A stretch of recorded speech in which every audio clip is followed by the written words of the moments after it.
Blessed be and welcome back, all my people out there. In this video, we are doing another one of my post-lunation fireside chats. It is fireside. I've got a candle lit over here. And we're going to be doing a bit of an examination and breakdown of this new moon in Aquarius that we had yesterday on the 29th. And its trine to Jupiter, presently retrograde, about to go direct as of the 4th of February, and what that means for this coming 2 weeks and the first half of our February. We had Uranus turn direct in Taurus this morning, and that has been intense. And then we've also got a couple of other important aspects to look over that are going to contextualize how February is basically going to go, like what the big universal themes of February are. Now, I do want to remind everybody that this is intended to be more of a casual, bigger picture, again, fireside chat. I'm not going to be going over each and every sign and giving shorthand discussions over where it's all occurring for each and all of them. That's what my weeklies and my monthlies are for, so you should check those out if you're curious about that or you haven't seen them yet.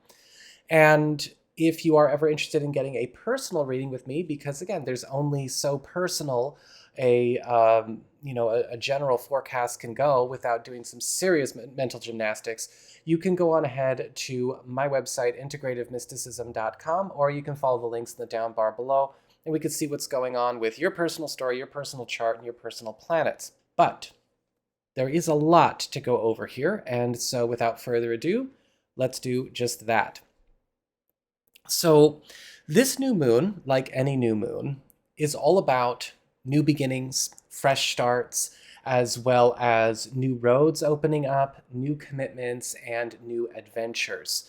And every lunation, new moon or full moon, right, has a period of influence that follows the day it occurs. So we don't ever want to just attach to a calendar date. Okay, new moon, 29th of February, so here today, gone the next. No, that's not how it works at all.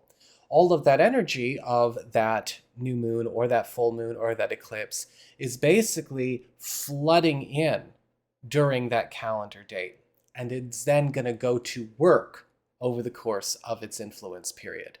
And so while we had a new moon on the 29th, again, throughout the first half of February, its power is in play.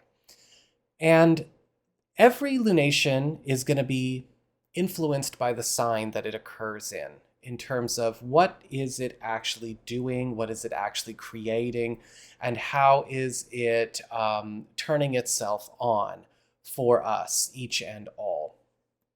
And a new moon in Aquarius can kind of be an oddball, as is the Aquarian energy, because it is both a new beginning, but also a disruption at the same time.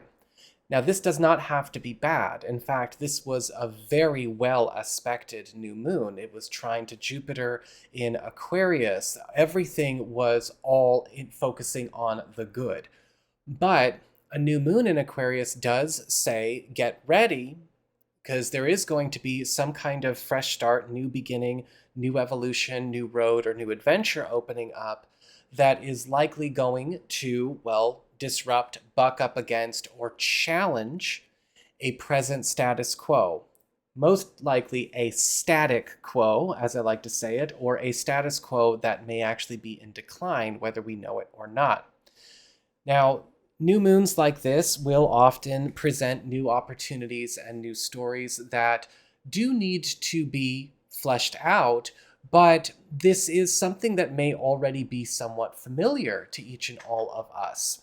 And that is because Jupiter retrograde, which is highly involved in this new moon, is working on lifting up something that has been trying to get reintegrated into our world, trying to become a stronger feature of our world. Now, over the course of the last 4 months, Jupiter has been retrograde and, doing a little bit of reflection, doing a bit of introspection on that there, you can see okay, well, what has been trying to come back and reintegrate into my world? Now, interesting side note, with Jupiter retrograde, it only brings back things that are actually good. Okay, this is not one of those moments where it's like, oh, my toxic this, or oh, this broken that, or oh, my dysfunctional this. No, it's none of that stuff. But what it is more about the reintegration of something that has already proven its goodness, and that's something that already is good for us, something that already does bring good into our world. Now, this could be an opportunity.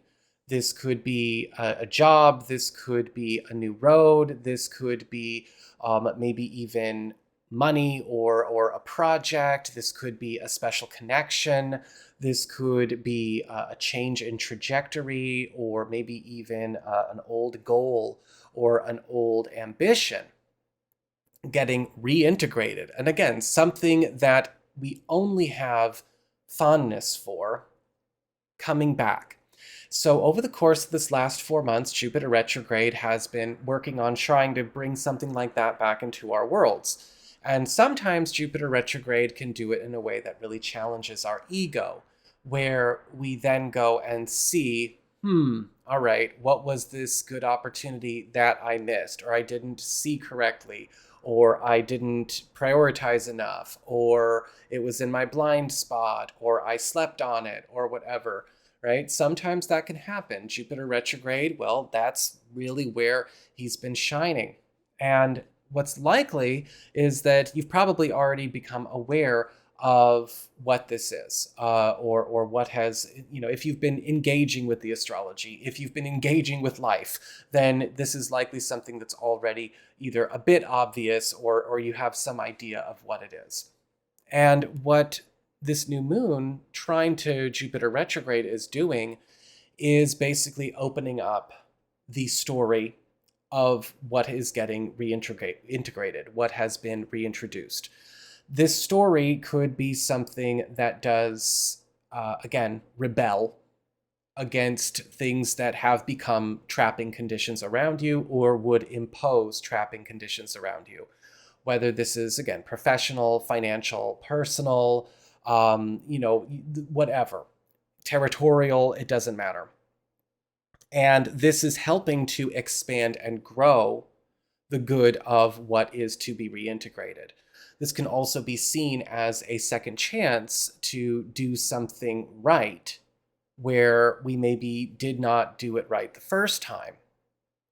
I've been getting all kinds of very interesting reveals, even with regards to how, I've been kind of working here on YouTube this last 12 years. And how it does kind of feel, my best friend actually said something quite interesting to me last night, which was, he and I have a very special connection, and he just knows exactly when I'm thinking about something and says exactly what is going on. I was kind of mulling over the last 12 years of, basically 2013 till now, kind of like, I wish I could do it all over again. And because I'm starting to see where I should have been putting more of my time and energy, who I should and should not have been trying to connect with, and, who belongs with me on this journey now versus maybe what showed up then. And I think that we're all going through a very similar experience like that. But what we have is basically a chance to do something right under better conditions, or we have a chance to, again, see what we've been sleeping on, or where we have maybe, let's just say, misinvested a little bit on a personal ambition, or again, where we have maybe allowed ourselves to be tied down or to be trapped up, where it's time to rebel against where we've been tied down or trapped up. So depending on where it falls in your chart, this could have to do with a lot of different, different aspects of your life. Uranus turning direct is, of course, going to be challenging us when it comes to, the discussion of what is it about our security structures or our attachment to maybe our roots or our attachment to our foundations, our attachment to the familiar that have also become traps and trapping? Where have we become servants of the security structure? Where have we become servants of the familiar? Where have we become servants of the roots versus maybe our own people? Uranus turning direct, rebelling against those ties, rebelling against those traps.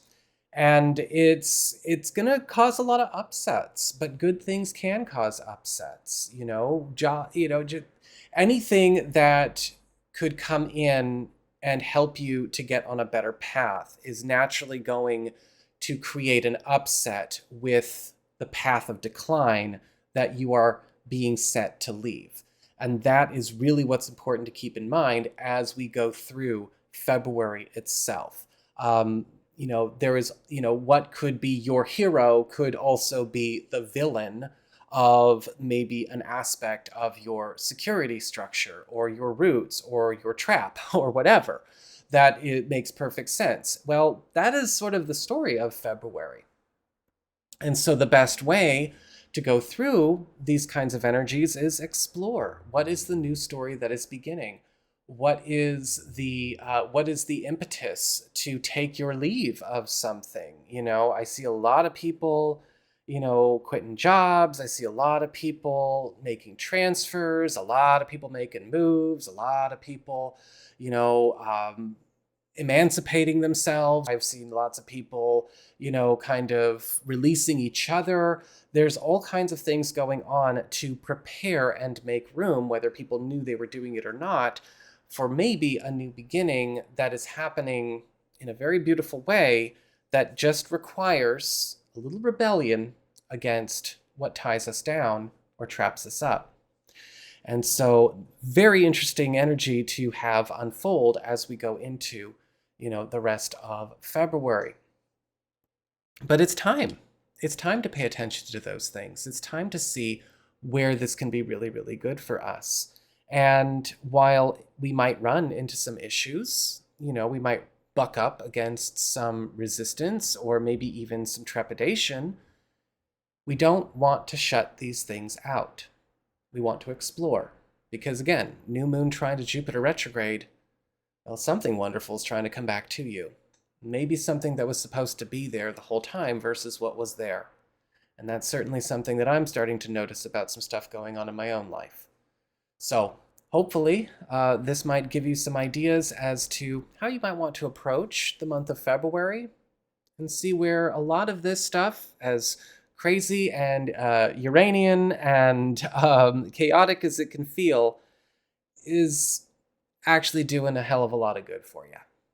So you guys take care. I hope you found this video helpful. If you did, don't forget to like and subscribe.